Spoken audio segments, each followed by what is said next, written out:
Hello, you guys. It's Pavani J, and we're here tonight with Exquisite Conversation.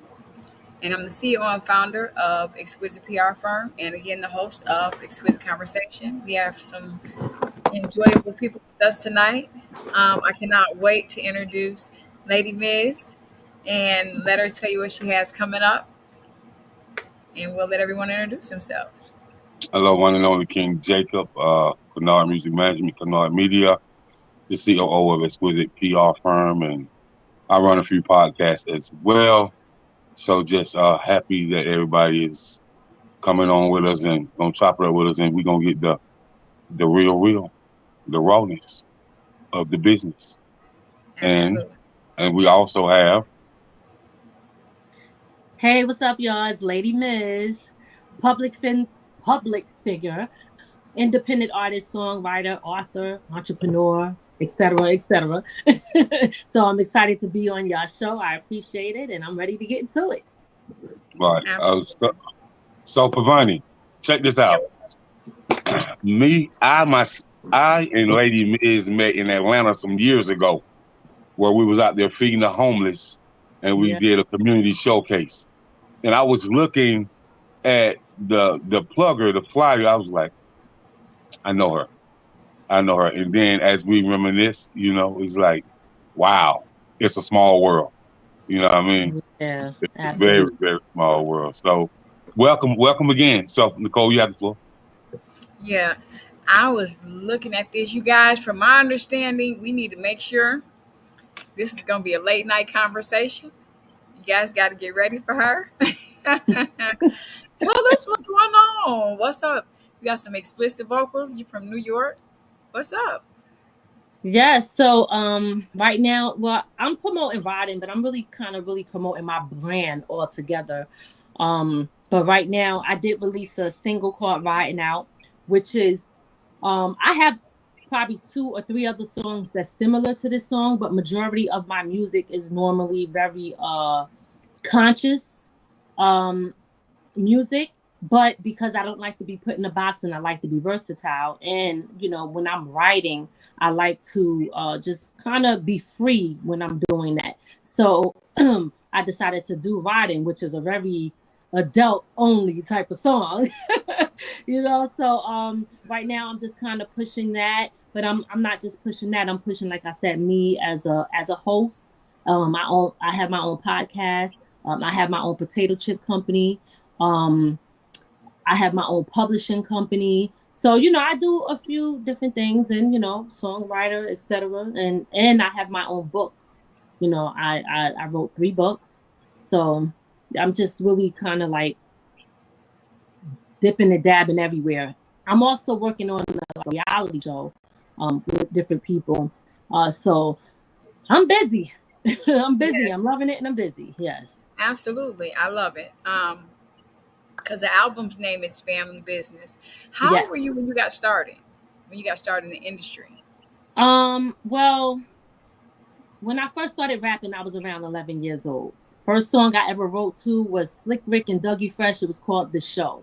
I was on punishment, writing their lyrics, and then I just started writing my own over, saying it over top of theirs. That's when I started to actually write.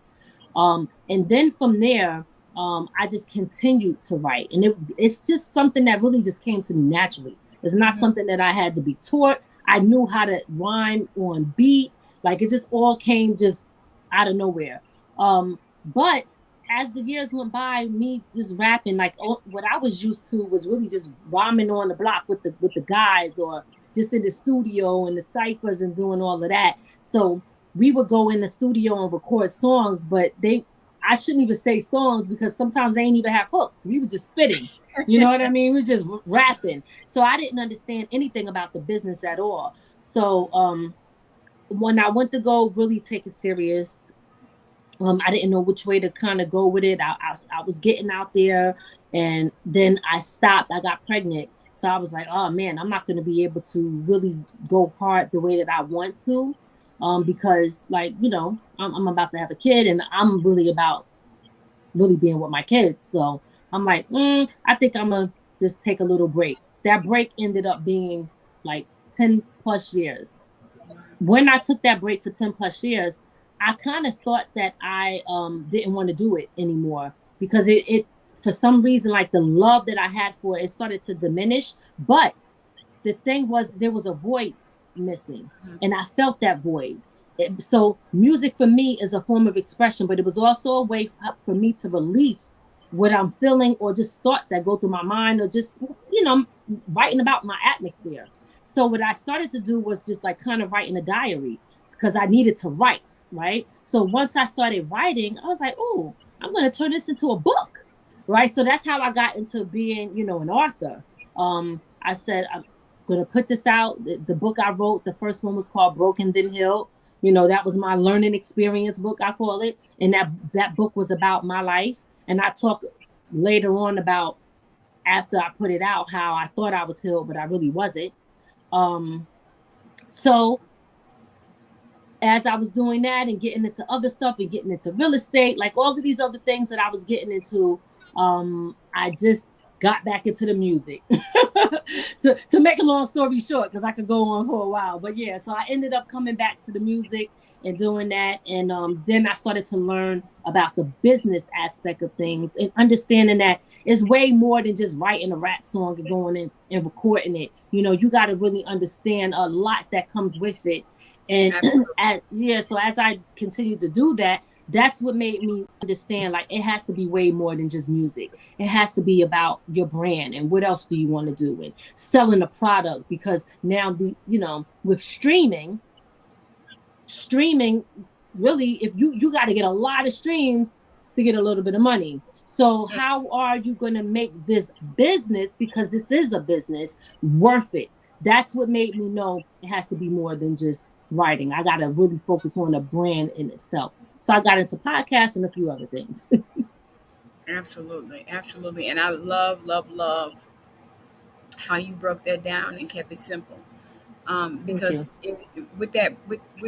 tell the people with the elevation of the brand in music, when you realize that it wasn't just about, writing, you had to push your brand. What were the things that you needed when you started to resonate? Look, I need more. I got to push my brand. And your brand is Ladi Miz. Ladi Miz is the brand. So that's what I love it. The whole you are a brand in yourself. So when you push that and you push everything else to go with it, what were the strategies that started coming through your mind? Did you think that it would put you at a halt, or you were going to have to maybe do a 9 to 5 for a minute, or have you ever did a 9 to 5? Oh no, I'm still working. Not that I like to, but I do it because like I've been at the job that I'm at. I've been at this job for like 17 years. Okay. Sometimes I don't know if that's a good or a bad thing to say, because somebody like me who really don't. Thank God that I'm in the field that I'm in, where I don't really have to answer too much to people and I don't punch a clock. I work with people who have special needs, and I've been working in that field for, like I said, 17 years. So I'm not in the office. If I was in the office, I wouldn't have been there, because I'm going to tell you right now, I can't do all of the extra stuff. I like working directly with the people. But yes, to answer your question, I still work. A lot of people, they shock when they hear that, because they're like, you're doing this, you're doing that. When do you have time to work? Well, when you're grinding, right, you make time, right? Because if I could get up every day and go to somebody else's business that I'm helping run, that means that I could get up and do it for myself. So listen, I'm gonna if I'm working for them 8 hours, I'm working for me 16. Come on. You know what I mean? But yes.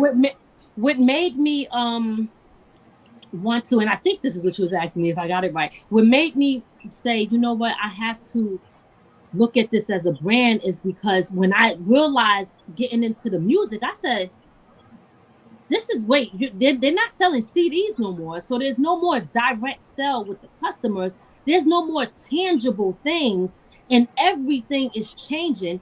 The game is oversaturated, right? So it's like, what the heck? Like, how? And not only that, I come from a different era.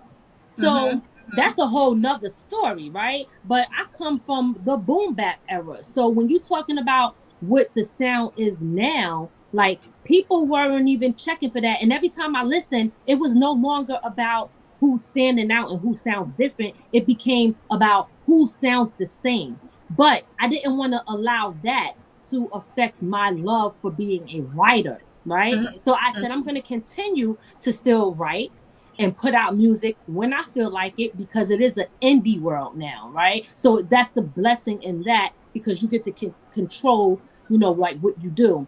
And how you want to do it versus signing to a label. If you know how to do all of the stuff, technically you don't need a label. You know what I mean? Right. But how you going to reach your customers? So I eventually got to the point where I was like, you know what? Okay, I want to sell a product.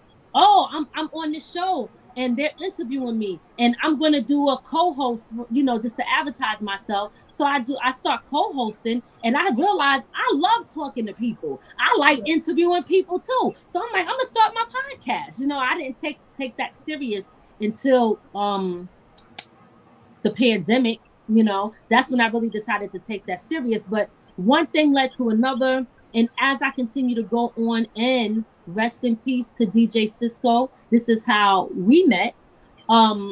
He was also teaching me things, and I had other people that was teaching me stuff, but I was around people that was also teaching me about the business, what I should look out for, how I should represent myself, understand, and don't do nothing without doing a contract first, because if anything takes off, you have no paperwork to prove anything. A word of mouth don't mean nothing, because people change what they're going to say all day long. Okay. Did you do your paperwork? Is it logged in right? Do you know about all these different things? Like DJ Cisco was somebody that was also teaching me that as well too, and I was learning some of these things on my own. Now, being around other people, some people knew and they don't even want to tell you, because people do not want you to know certain things so they can take advantage of you. You know what I mean? Absolutely. Yeah. You got people over here. You guys, tell Lady Miz what's happening. Come in and chat with her, talk to her. She's giving us the game. She's giving us the 411 and the real. This is Exquisite Conversation, you guys. I appreciate you being here. And one other thing that I really, really appreciate is the fact that you just kept it real and said, look, you still have a job.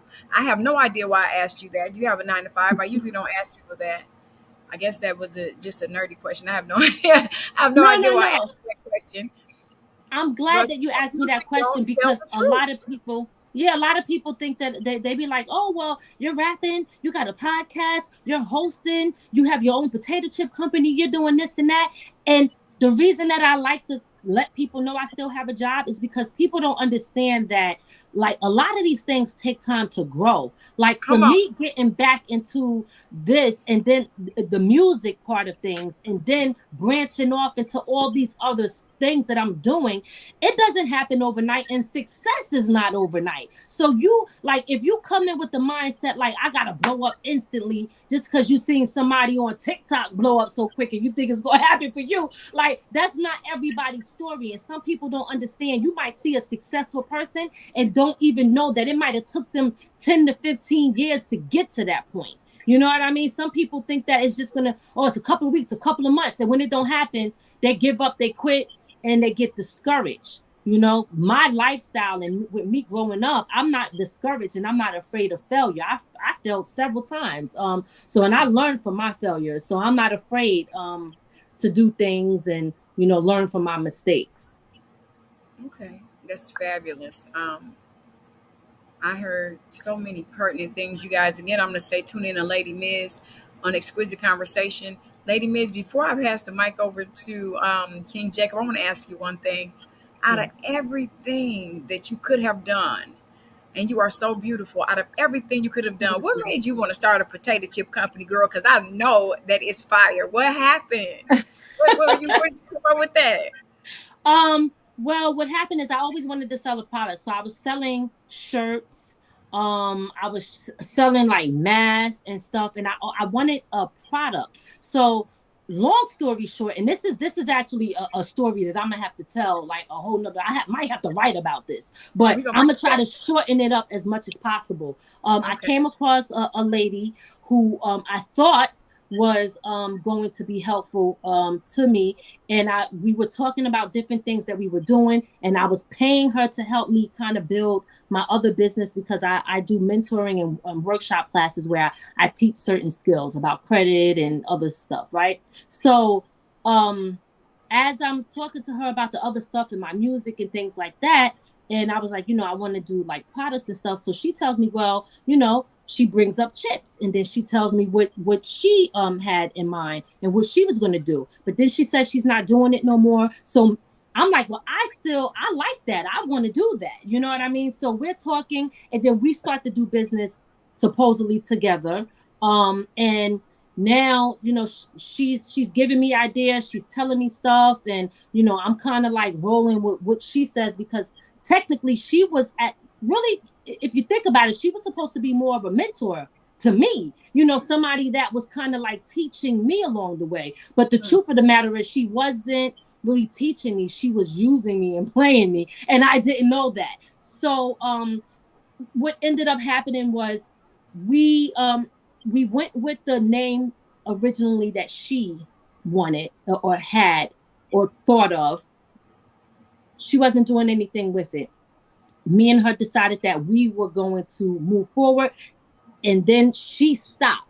And I kept saying, listen, I'm promoting this, I'm putting it out there, I'm having parties, I'm branding it and everything. And she was not, doing anything. And then all of a sudden one day she just kind of just stopped talking to me. So then I didn't understand what was going on. So I'm like, damn. And I'm texting her like, hey, like, what's going on? Like, I got people I'm talking to. I'm trying to do this. You gave me basic information, but you didn't give me enough. It's hard for me to move forward with very little information. And the reason that she gave me very little information so that I was unable to move forward was so that she could control my movement. Come on. Okay. So then I started to get upset. But see, what she didn't understand, she thought she was playing me because she thought that she was way more intelligent than I was, right? Because I wasn't the know-it-all type of person that would say, I know that already, or this. I felt like, listen, first of all, I'm paying you, but I'm learning from you too. But when I started to really pay attention, I said, something ain't right here. So what ended up happening is I kept telling her, I'm talking to all these people about the chips, and I can't do nothing because you're not giving me no information. She kind of basically cursed me out on the through the text, right? She sent me a lot of very nasty messages. I don't know, whatever she was going through. And I even tried to ask her, hey, like, what is the problem? Are you okay? And that became a problem. So then I think that what she thought was that it was going to stop there, right? But it didn't. It maybe for a week or so, I was upset. I was like, I can't believe I've been promoting this. I've been putting this out there. I've been telling people all about it. I've been having parties and advertising it and all of this stuff. And now it stops because I can't move forward because I was waiting on her.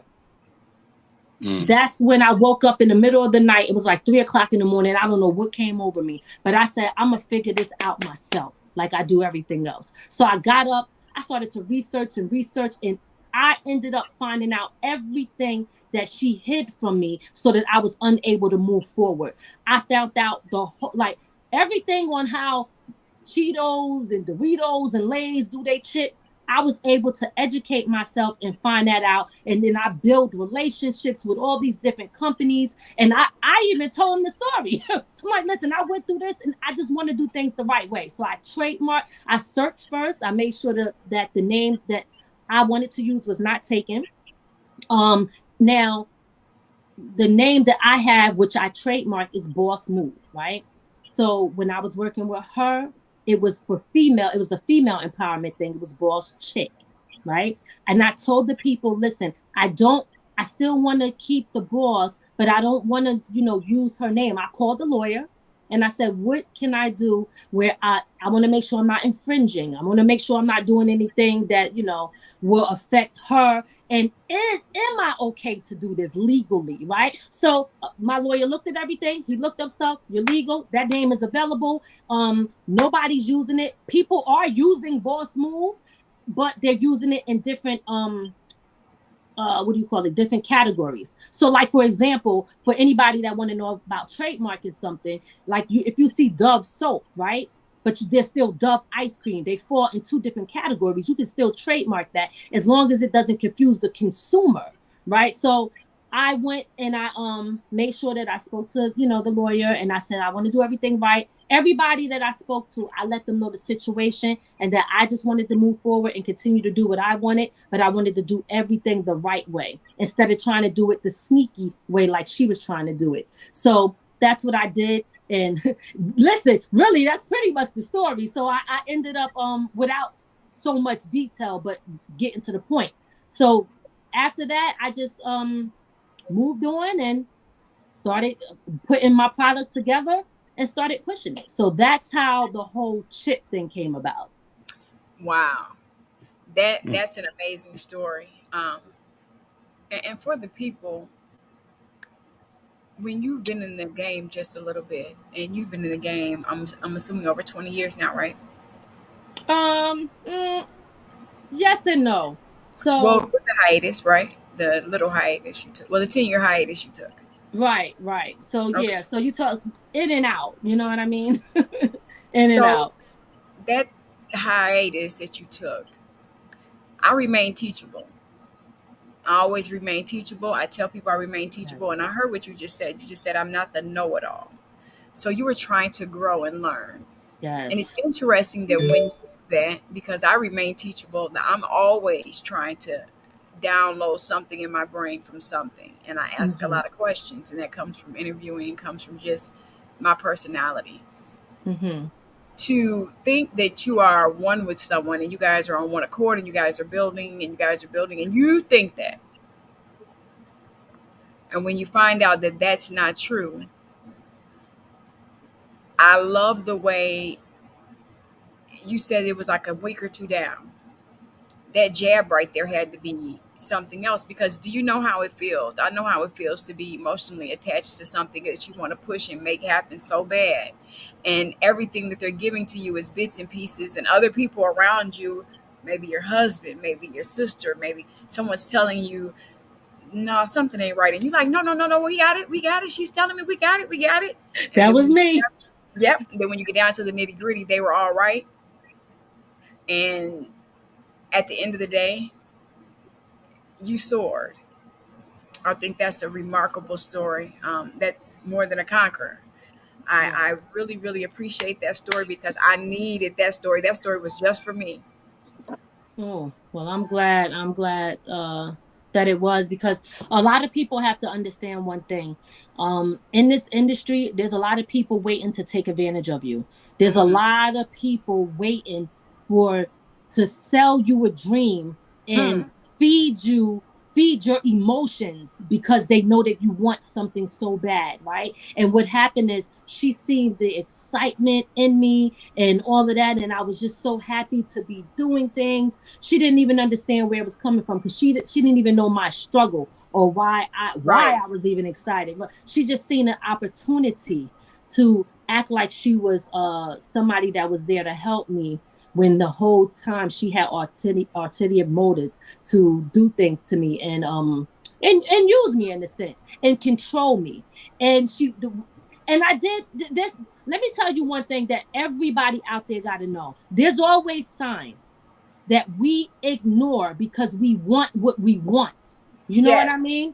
Yes. And that's the part that we have to work on, because the signs are always there. I seen signs. I ignored them.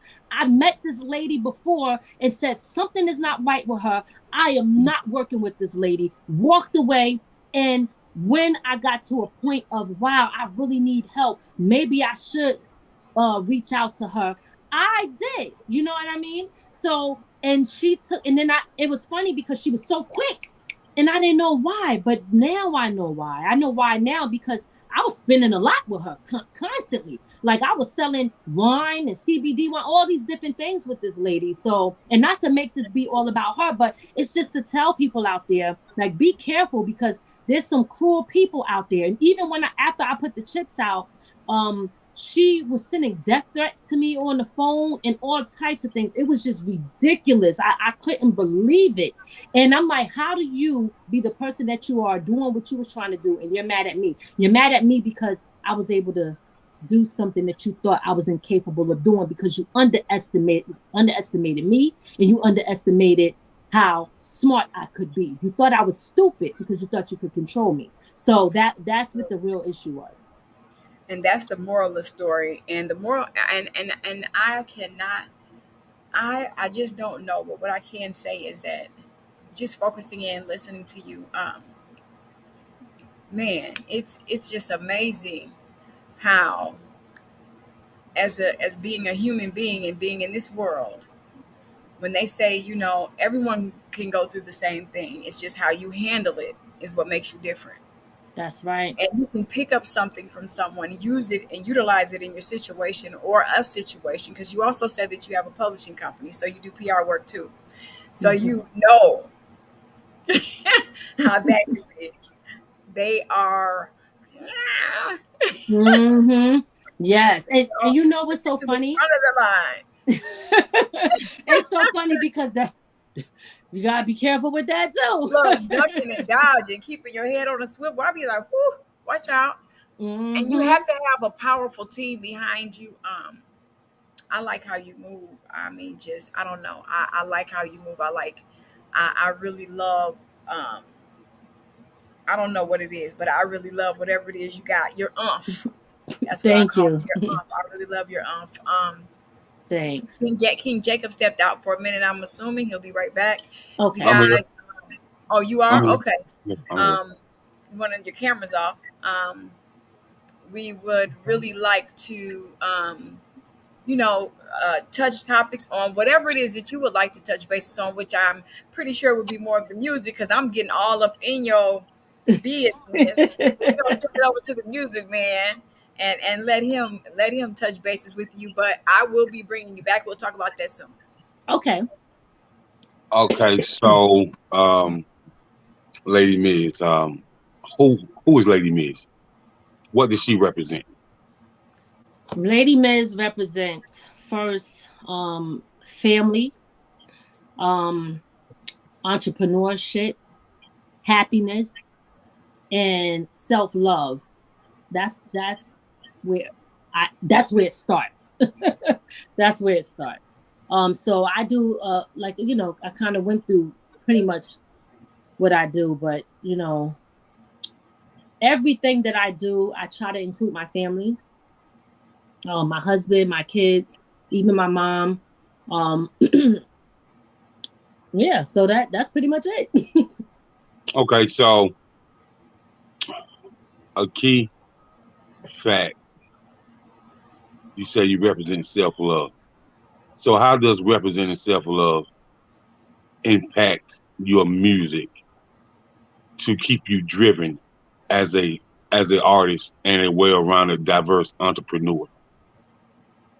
Well, the way it impacts me is really just kind of like being happy with myself and being free, right? So when you don't live up to the expectations of what other people want you to live, and that to me is where the self-love comes in, because it took a long time for me to accept me and love me, that now if I'm writing, I might, be writing for other people, but I'm writing for me first.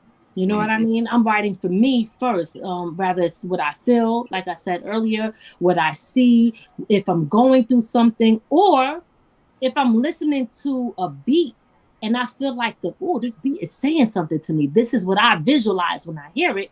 I'll write it, but I'm not afraid to be myself. And that to me is where the self-love comes in.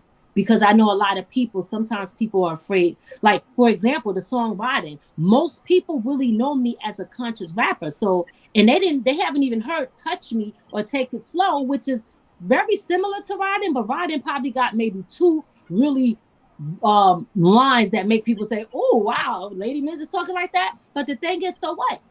You understand? Like, that's what I felt. That's what I think it was meant for me to say at the moment. So I'm not worried about what anybody got to say. It's either you like it or you don't. You know what I mean? So that's what it is. And that's going to happen. I have to accept that, because I know people who love my music and I know people who hate it. You can't please everybody. So it is what it is, you know, and I accepted that and I'm okay with that. Right. You say you can't please everybody, and neither should you try.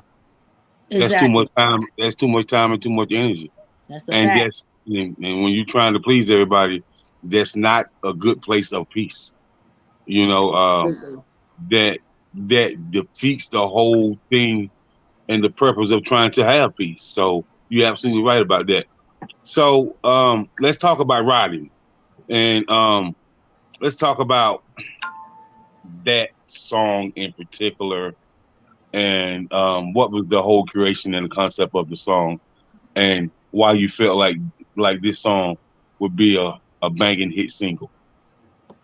So, excuse me. Writing for me, I felt like it reminded me of, it gave me that Adina Howard. I don't know if you remember a Freak Like Me song. Like Yeah, when I we heard it, definitely remember Adina. Yes, we definitely remember Adina. yes. So writing for me was like when I was listening to it, first of all, that is shout out to Contagious Funk. He's the producer of that beat. And he actually, it's funny because he had a song and he sent it to me and I listened to it and it was to that beat and he's the producer. And I said, oh my God, yo, I'm so sorry. I know you have a song to this, but I freaking love this beat. And I was in the car riding, right? It's funny because the song is called Riding. So I'm in the car riding and just like when I was 11, all the everything started coming to me. I'm like, oh, this will sound good with that. So I just started writing it. Now, if it goes somewhere, maybe it does. If it doesn't, like, see, that's the thing about being so content because I know people that love the song. I really haven't gotten any bad feedback from it, which is shocking. Yeah, everybody that listened to it actually loves the song. But like, I am so like happy with the versatility that I put out. Like, I'm not even worried about it. Like, I'm just happy that I'm doing what I love. You know, so that's the most important thing to me. Where it goes from there, of course, I'm gonna promote it. I'm not gonna put energy into it and don't promote it. But my expectations, I guess I'm not the hungry artist because I got so much other stuff going on where I don't need to be that hungry, like this is my only thing and my only option, where some people that is the case for them. It's not the case for me. So I'm good. I push it, I listen to it, I rock out to it. It happens, it don't, but I made it and that's it. You're absolutely right about everything you say. And artists kill me. They be like, man, I'm getting older. I got limited time.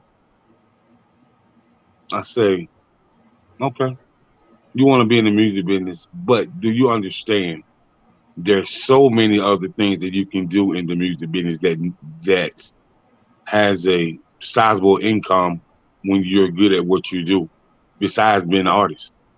Yes. It's so many things, that people can do. And so I tell artists all the time, this music business ain't for the weak. It ain't for the weak, and it will make you weary.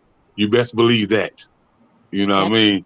Like if you in this music business and you ain't got no prayer game, listen, man. I'm here to tell you. You'll be back there in between your granny legs crying. Believe that. This music business is raw, man, raw. And I tell artists, cause I'm an aggressive talker. You know what I mean? So I was like, man, if you think that my talking, I have you in your feelings, it's quite obvious that you ain't never been in no rooms. Cause I done been in some rooms, boy. Look at here. Listen, man. I done been in some rooms where most people would be riding out looking for those dudes at 3, 4 o'clock in the morning. Like real talk. Because these industry dudes who got millions of dollars, they want to see what'll break you. They want to see if you can control your emotions. Right. Can you control your emotions for a $2.5 million check? Amen. Yes, I can. And so, and if you can't, cause some people, I hear people say, well, I don't like to bite my tongue.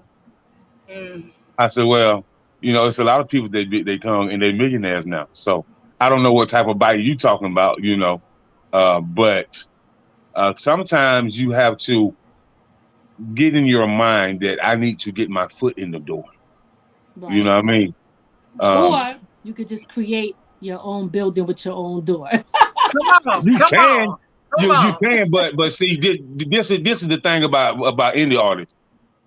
To run a sizable campaign, it take what we call revenue, and a lot of them don't got that. A lot of them don't got that, sweet. And if you know what you're doing, like I would never tell people that they shouldn't sign with a major. Right. Okay. Right. I would tell you to have your entertainment lawyer on deck, a great one, and I would tell you to understand how to turn that money over into real revenue. Because you gotta think, when T-Pain signed with Akon, he signed for $10,000. Turned $10,000 into $5.3 million in 1 year. You know what I mean? Yeah. So it's all about how you turn your revenue. Like we're gonna take 50 Cent, Curtis Jackson. The first thing he went and did is trademark his name, and the second thing he went and did is invest 15% in vitamin water. No car, no house. Right. That's right. Ain't bought a tank top. Like let me invest 15% in something that I know I can get some revenue back off of. Mm-hmm. You know what I'm saying? Yes. And he sold that to Coca-Cola for $400 million. I mean, I mean, so you got to be a smart dude. Even if you're not with a label, you still have to curate campaigns. You still have to do what costs. Remember, you're an indie artist, and you still got to compete with the majors. But you don't have something. You have something that the majors don't have, and they have something that you don't have. You still have their authentic, raw flow. It hasn't been watered down yet, but the majors they might have had to water it down and calm it down to be commercial, but they still have a $200,000 campaign. You know what I mean? Mm-hmm. So when you're an indie artist, you definitely got to move and when I mean you have to have a body of work. I tell each indie artist, you should be working with as many as nonprofits as you can. And the reason why I say that, because they just what they are, nonprofit. They will have you doing your music. You might have to switch it up and clean it up a little bit. But when you're out in that nonprofit world and you become a artist and an activist, it's a lot of things that come with that. Like that nonprofit might be connected to a military, where the military give you a contract for 10 dates at $10,000 a show. You know what I mean? Because those guys over in Germany and Iraq and on base, they don't really get to get out to concerts and stuff like that. So they hire civilian musicians. You know what I mean? And with you have that. See, the thing about most artists are not wonderful conversationalists. They can't engage, and they can engage with talking about what they're doing with their craft, but in engaging with a brilliant mind that's speaking about music, but they speaking about the intellectual property of music. You know what I mean? Like your podcast is intellectual property. You know what I mean? Your line of chips, that's intellectual property. And with having those chips and say you put insurance on your business and you got a whole life policy on your business. You know what I mean? You got the equity that you can pull out that that cash value, so you can invest it in another business. Like, listen, man, this is true. I've sit there and seen. I had a white guy to tell me. He said, "Man, after you have the same whole life in policy for 5 years, you got that cash value and that equity in that pocket that you can pull out, and you can start a whole nother business with that cash value." So it's and pay certain things yourself back with interest. that's right, that's right. And then it's certain other things that are like I heard L.A. Reid say. I heard him say this 10 years ago on an interview. He said, "Artists, whether any of you major, get your credit right, get it right, make sure that you got your credit right." He said, especially if you got an LLC or incorporation or a S corp or whatever you may have, make sure that credit right and make sure you open your business account. He said, once you learn the trade lines in business credit, the artists don't never need a label. That's facts. You know what I mean? Mm-hmm. So it's certain things that any artist can do to maneuver, but you really have to take time to have a listening ear, and you got to really take time to research things and learn it. You know what I mean? Mm-hmm. I don't care if you don't do nothing but a book bag drive, a sneaker drive, whatever you may do, it still can be a tax write-off. You know what I mean? And you still can get that money back. And so I like when you say you got multiple things going on. And I like when you say, that you know who you are, that your shine is your shine. As somebody say, one shine, one grind, millionaire status, baby. You know what I mean? Yeah. So you just got to keep it pushing. So with riding, are we gonna hear this on the radio soon, or are you already getting radio play? Some places it's on the radio, different also internet radio stations. I see because I have Publicist that I work with, so they are pushing it out there. So it is in rotation on different places. Yes. Right. Okay. That's what's up. That's what's up. So with that being said, you did mention that you're working on some reality TV things. That's what I wanted to get to. Reality TV things. Let us go ahead and listen to you for a while and let you elaborate. Right. So where I live, I'm like an hour away from the city. So it's considered the suburbs, which I love very much. So living in when you how can I say it? With me being blunt, right? When you don't live directly in the city, they don't consider that to be a hood. You from the hood, right? So I grew up like I'm originally from Philly, from West Philly. I understand what it is. You understand what I'm saying? You said West Philly, huh? Yeah. Like Baltimore Avenue, West Philly. Yeah. So okay.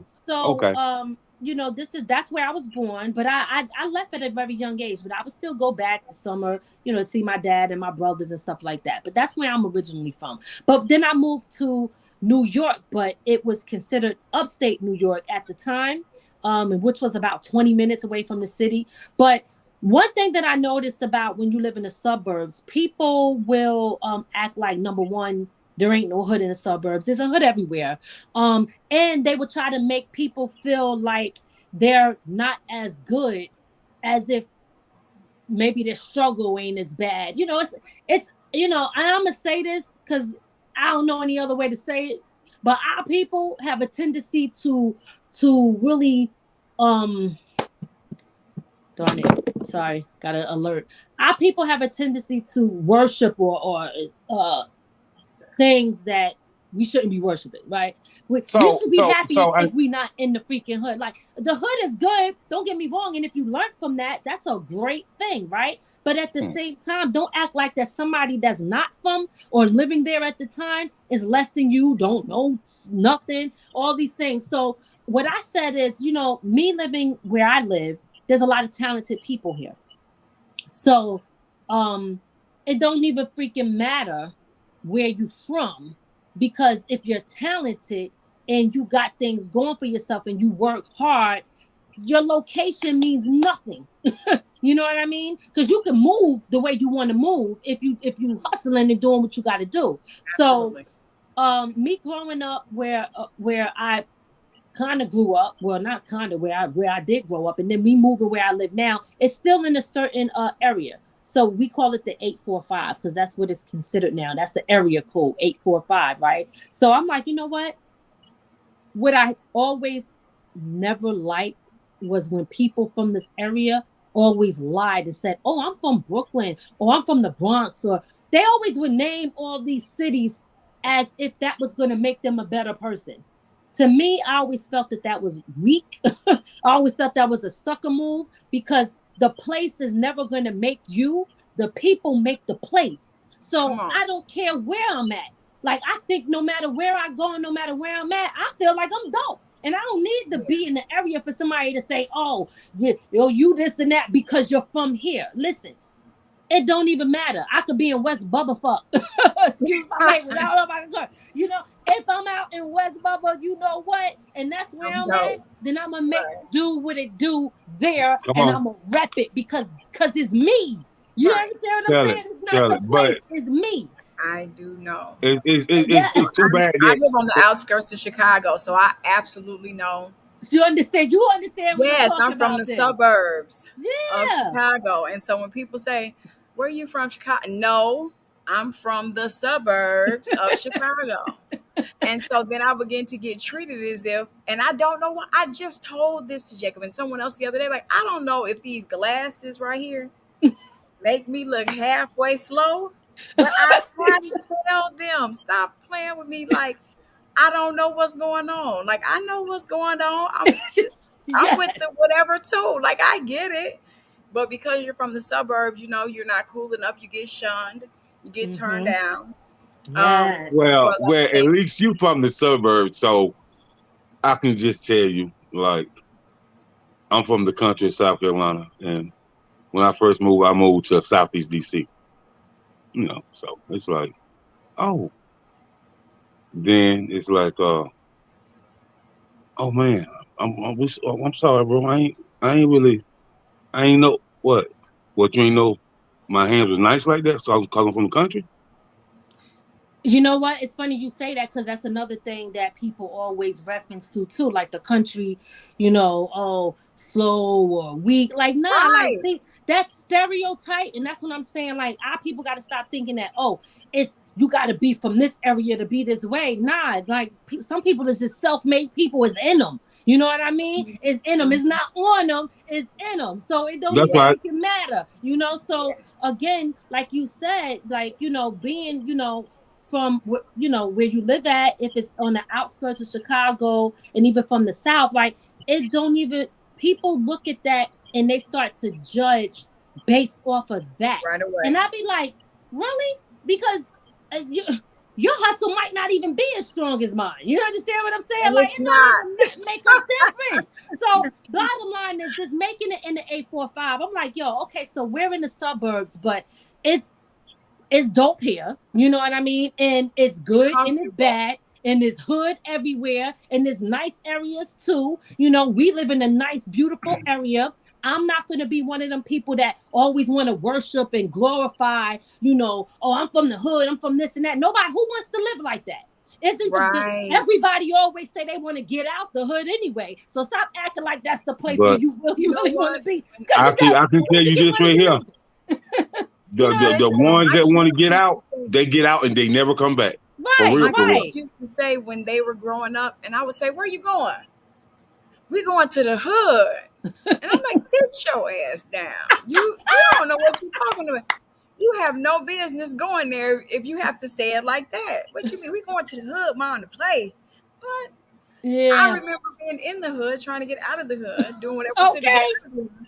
And Please. then when you get out of the hood, the most refreshing thing in the world for me is to be able to come home,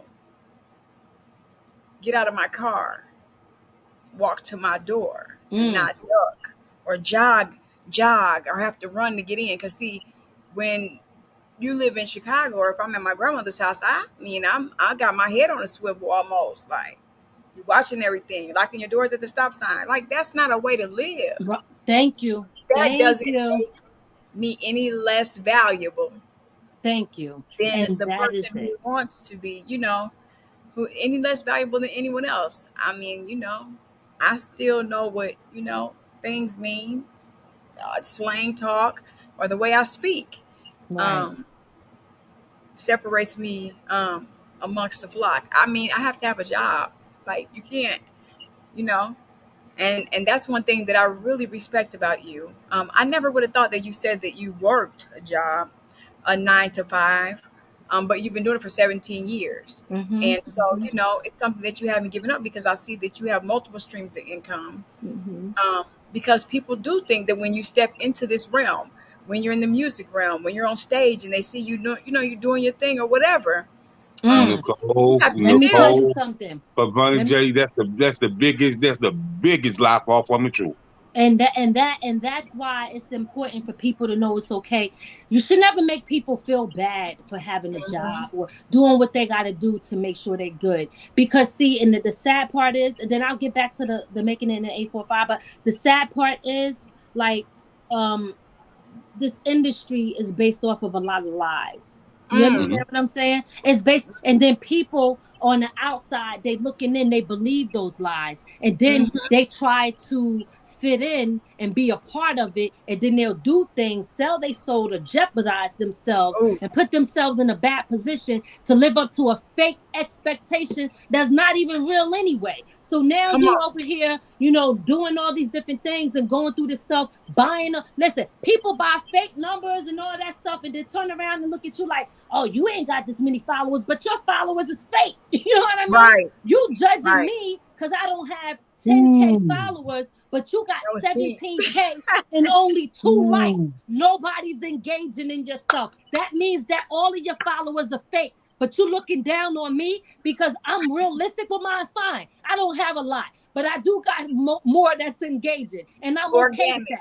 I don't need 1,000 or 10,000 fake followers, and none of them is paying attention to me. Like, come on, man. This industry is that's why I say I got to do other stuff. See, now you getting the other stuff out of me. I got to do other stuff because I can't get caught up in the drama and the madness and the fakeness and get lost. I was already lost at a point in my life. I felt myself, like I said, I understand now who I am, and I understand what self-love is. So because of that, I'm able to see through a lot of stuff where they probably would have got me before, because I wasn't even thinking like this. I wasn't even on that level. So the level that I'm on now, I'm able to see clearer. So I can see the BS right before it happens. I'm not saying I know everything, because I don't, but I do know enough, and I listen to when my spirit is talking to me. I listen to my spirit, because every time I go against it, I always pay for it.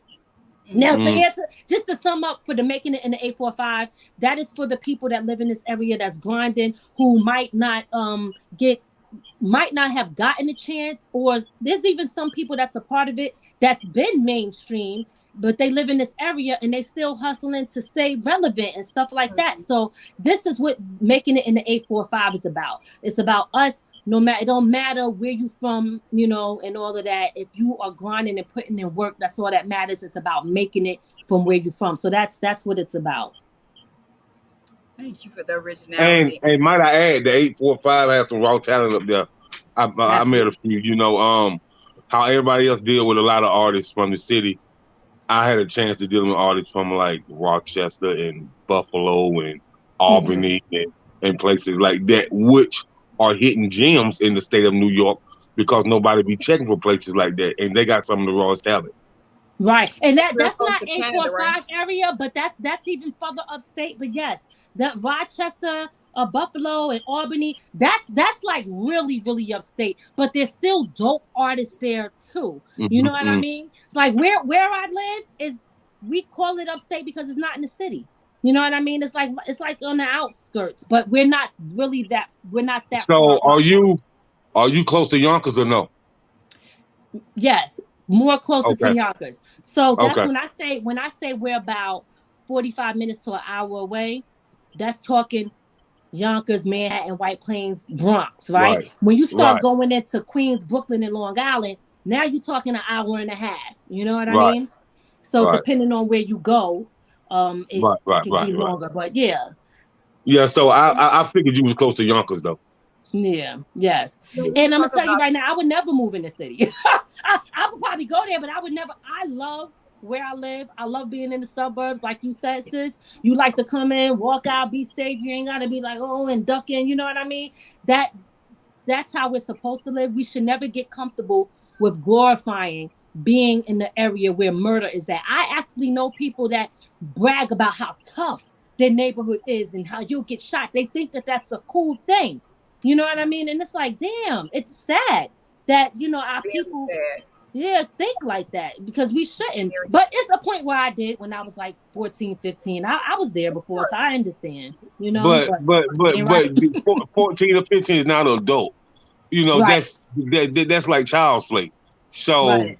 but when you grown, you 30, 35 years old and you still glorify the hood, man, something has to be wrong with you mentally. I don't give a damn what nobody says. Something is wrong with you. Listen, I've seen some people 54, 55, and cannot get out of, will not leave, can Mm-hmm. diabolical. Yep. Hey man, hey. Listen, I have seen some things in these 44 days of living on this planet. Delvin, wait, what happened? I have to say, wait, what happened? Because our parents work hard to take us away from there. I'm going to tell you, when I was growing up, um, my father was bedridden, so my whole life. So and I went to a school called a Royal Christian. So we were around like the hood. I remember being 5 years old, living right dead smack in the middle of the hood.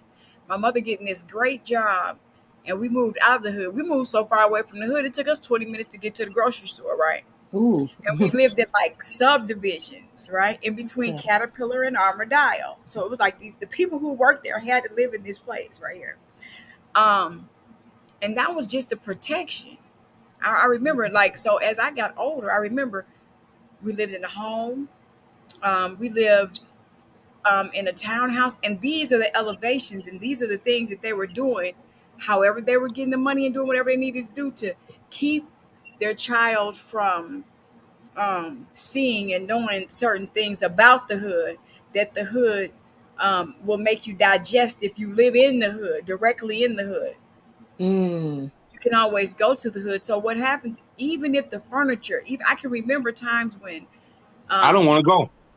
I can remember times when people would be driving through the neighborhood with trucks that had furniture on top of the trucks. And I remember one day I was telling my dad, like, oh, I just want to see the furniture, because we didn't have really pretty furniture in our house. It didn't matter. There was a lot of love in the house, but we weren't in the hood. You know what I mean? If we Right, didn't put the door right. on accident, it was okay. We didn't have to worry about anybody breaking in. Um, and that is something that I won't ever forget. And as I myself am older, it's just people say that I'm bougie, and I don't know. At first, I was really offended by that, but I'm not offended, because when you look up the word bougie, the word means a person who thinks and or acts better than their circumstance. And if that's what it is that I got to do to get to the next level, then so be it. Amen. I'm bougie as hell. Then yes, ma'am. Amen. You know what? Let me tell you something about that word, bougie. That to me, when somebody says that, especially if you didn't do anything or say anything where you're trying to make another person feel less than, that's their own insecurities about how they feel about themselves because they're too busy comparing themselves to you. So because they see that you do something in a certain way that they look at and think it's better, they want to say, oh, you bougie, you this and that. You know what I mean? At the end of the day, for me, like I personally, I look and I be like, it's not that I hate the word, you know what I mean? Because I don't hate it, but I don't like when people try to use it in a way to make you feel bad for what you have. You know what I mean? Like, so Where you if you, think yeah, and if you work hard, I work hard. I drive 18 wheelers. yes, Okay. oh I wow, drive trucks. I drive 18 wow, wheelers. I drive 18 wheelers, and you guys could be checking this out in 2024. It's gonna be the trucking publicist. I'm gonna mm-hmm. put it in the air. Nice, Keep it nice, something into okay, existence. But I work hard. I that's work right, hard. People have seen me work really hard, and so I do not feel bad at all. No, I'm that's not gonna right. feel bad about working my butt to the. Now, would I rather just do PR work every day and love it? Yes, I would. But there's a process to everything. You don't just say, "Hey, today I'm gonna be a PR. I'm gonna start my job. I'm gonna take that Steve Harvey leave, and I'm gonna be rich." If it did work like that, and it was that easy, Everybody would be doing it. everybody be doing whatever they wanted to do. Yeah. And then let's not talk about the experience of me trying that. So I tried it many years ago. I've been doing this PR thing for 10 years now. So I did try it just like that. And hello, I drive 18 wheelers too. Right, So ain't nothing wrong it with that. doesn't That's work right. like that. Right. It's a hard job. And just to see somebody who does multiple things, like you're a remarkable person. And I definitely want to bring you Thank you. back to Exquisite. Exquisite to be elevated. We're going to be doing some changes and escalating some things here throughout the time. And probably about another 6 months, I want to bring you back because I want to show you what we're doing. And then I want Yes, to of also see what course. you're doing too. Because to be an artist takes energy. And when you sing, Absolutely. you use your soul, you use your voice. Anything that comes out of your mouth and a breath of air is from the spirit realm. So Mm-hmm. I know for you to be able to do that, have you ever sung to your where you work at? You said you have clients basically. Yes, yes. And So have you I ever work used with your people who voice have to serve developmental them? disabilities. So let me just be so clear, just that I don't consider myself a singer. I'm a rapper, right? So I'm more Oh, of I'm a so sorry. Why did no, I no, say no. It's okay. I My apologize. I apologize to the world and to your publicist. I'm so sorry. Go ahead. No, it's okay. My daughter, like if you hear singing, only riding, I'm just like I'm riding, but it don't take much. That's It don't take fine. much to do that. You know what I'm I was saying? listening to that part when I was coming up the steps, and I was But like, okay. I was rushing in, working out, as you can see. Go ahead. yeah, but yeah, I'm more of a songwriter and more of a rapper. As far as singing, if you hear like He Loves One and Only, that's my daughter, Soraya Alexis, that sing on that. And I Okay. would mainly have her singing. My daughter sings. I don't sing. Hmm. But it's I mean, I could probably sing a little bit, but I ain't no singer, like a real singer. I'm gonna keep it real. I'm not. But You can sing. If that's what I heard, you can sing. So I was like, okay. Okay. yes. So even with you rapping, is there a time that you have with the disabilities that they have? Because my father was disabled. So Hmm. with disabilities that your clients may have you ever just had them groove into your music or anything that soothes them or Oh yes, yes, yes, absolutely. Even one of actually the two people that I work with now, like I play all of my stuff for them and they love it. They absolutely love it.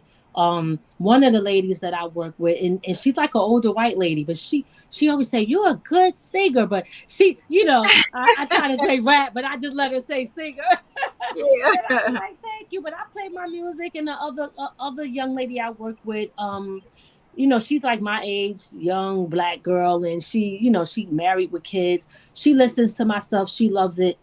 So they actually, and I've had other clients that I work with that I've actually, I know I'm supposed to do this part, but brought to my house and let them record, like try to record themselves in the booth in the studio so they can hear themselves sing. You know what I mean? I love doing stuff like that. But so as far as spreading it out to them, absolutely. And I think that's all. That's amazing. And I just wondered, was that something that you did? Because I know music does something to the soul again. And Yeah. a lot of people use music as a form of, if it's just, grooving, or, listen to, your favorite rap song, whether it be, Tupac or whoever it is. Um, Mm-hmm. People use it just to zone out, Right. and get their mind together or whatever. And so that's why I asked that question. We are a little bit over time right now. Jacob, you got anything else? Just want to thank you for coming on. Salute. It was good seeing you again, man. It's been a Yeah, few years, so, and I absolutely. just want to say R.I.P. to DJ Cisco. Mhm. That's how we met. She Yeah, just made me aware of his passing. Just want to say R.I.P. My prayers are with his family and his loved ones. A yes, real good solid dude. Real good solid dude. absolutely. Thanks. And I'm sorry, I didn't even know that you didn't know. And I just, even for everybody out there who I can't get in touch with, I know that DJ Cisco touched a lot of people and was there for so many independent artists. Yeah. And I know, we all have busy lives and it's hard to kind of stay connected with everyone. But I know, just like yourself, it's a lot of people out there that do not know that he is no longer with us. And I just tried to get the word out there because what I don't want is ever for him to be forgotten. Right. Because he, not just for me, but for so many people, he's done a lot. So I want to keep that legacy going on as well. No doubt. No doubt. Absolutely. Well, you guys, we have exquisite conversation tonight, and we have Lady Miz. I am definitely happy that you are here. You will Thank you. be back here. I will definitely get in tune with your publicist. Again, I apologize for saying that out loud. I was Okay. just riding with you. I'm sorry. I want to say a public apology to your PR team too. That was an accident. No, Um, it's all right, girl. It's yeah, okay. thank you You don't guys even so gotta much. do that. Look, you have no idea. Yeah. Some people be saying, they'll be like, no, Nicole, that's my, we get touchy about our clients though. So I do get it. It was an accident. I am so sorry. I was sitting by talking and I was jamming up the steps trying to run in here. After I had ran around and walked really fast. It wasn't a run. Yeah. I'm trying to work out a little bit before I came in. So, I again thank you for being here. Thank your PR team. Tell everybody where they can reach you at and how they can get in tune with Lady Miz. Yeah, so I always tell people to go to my website first. It's ladymiz.com. I spell lady with an I, so it's LADIMIZ. Everything that I do is normally on that page, updated. Even events that I have or I'm going to, you can find it there. Um, Also on all of the platforms, from YouTube to Facebook to Instagram to TikTok, Pinterest, you name it, everything is Lady Miz. And I all across the board is spelled the same way. The only thing that's different is on Facebook is Lady Miz Music. I have the music there, but even if you went on Facebook and put in Lady Miz, I'm still gonna come up. So everybody could just kind of like put that in, or even Google me. If you Google me, I will come up as well too. So yeah, Lady Miz everywhere. You guys tune into her, get in tune. We'll definitely be, doing whatever we can to, hit or miss or push whatever you have out there. Thank you. Thank Definitely you. appreciate you. Um, I'm definitely gonna be bumping that ride though. I like that song. Thank you. Let Thank my you. Yeah. daughter listen to it. Yes, I like that song. So, Yeah, 'cause I well, sent rap, two well, rap. versions. I don't know what to say. It's a song though, so I don't know, but I like No, it. it's good. I was I listening to always it. say I sent two versions. I sent the clean and the dirty. Okay, so y'all got the clean version too. You should have the clean Yep. I was like, version. okay. So I was breaking it on down. I'm like, all right. And the lady outside was walking her dog, and she looked over at me and I was like, you hear that? That's how you have people proving with you. So I'm so silly. You guys, it's Exquisite Conversation. I want you guys to tune in next Sunday, 9 p.m. Central Standard Time, 10 p.m. Eastern Standard Time, and 7 p.m. Pacific Standard Time. I want to thank everybody on the team of Exquisite Conversation, Exquisite PR firm, Ladi Miz, and her PR team. You guys, big shout out to MJ. Yes. Yes, MJ, thank you so much. You got a remarkable team. I'm following you, ma'am. I'm following you. So thank you guys so much. Thanks. Again, apologies, Ladi Miz. And No we guys see you later. Peace. Right.